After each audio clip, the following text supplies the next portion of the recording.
Selanjutnya, BNPB Sumatera Selatan kembali menunjukkan aksi sosialnya kepada masyarakat yang terkena musibah.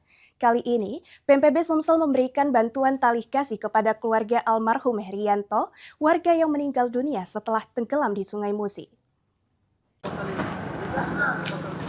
Aksi sosial dari tim BNPB Sumsel tersebut dilakukan di kediaman korban yang terletak di Kelurahan Ogan Baru, Kecamatan Seberang Ulus 1, Palembang pada Rabu 22 Juli 2026. Kehadiran BNPB Sumsel di tengah suasana duka menjadi wujud kepedulian dan dukungan moral kepada keluarga yang ditinggalkan. Dalam kesempatan tersebut, BNPB Sumsel menyerahkan bantuan tali kasih kepada keluarga almarhum.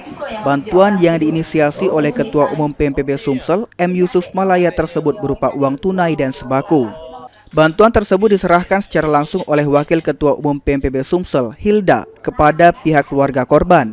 BNPB Sumsel kembali menegaskan komitmennya untuk terus hadir di tengah masyarakat, khususnya bagi warga yang tengah menghadapi musibah dan membutuhkan uluran tangan. Selain bantuan materi, kehadiran BNPB Sumsel juga menjadi dukungan moral bagi keluarga yang tengah berduka. Kunjungan kita yang kedua ini sebenarnya kejadian ini sudah 2 hari yang lalu.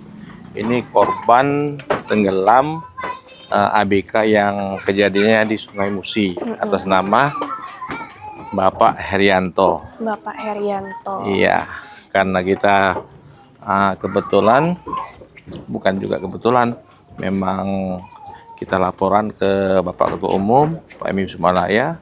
Beliau langsung memerintahkan kita untuk ke lokasi almarhum rumah korban dan menyalurkan bantuan berupa sembako dan uang tali kasih. Kepedulian yang diberikan BNPB Sumsel diharapkan dapat memberikan manfaat bagi keluarga almarhum Herianto.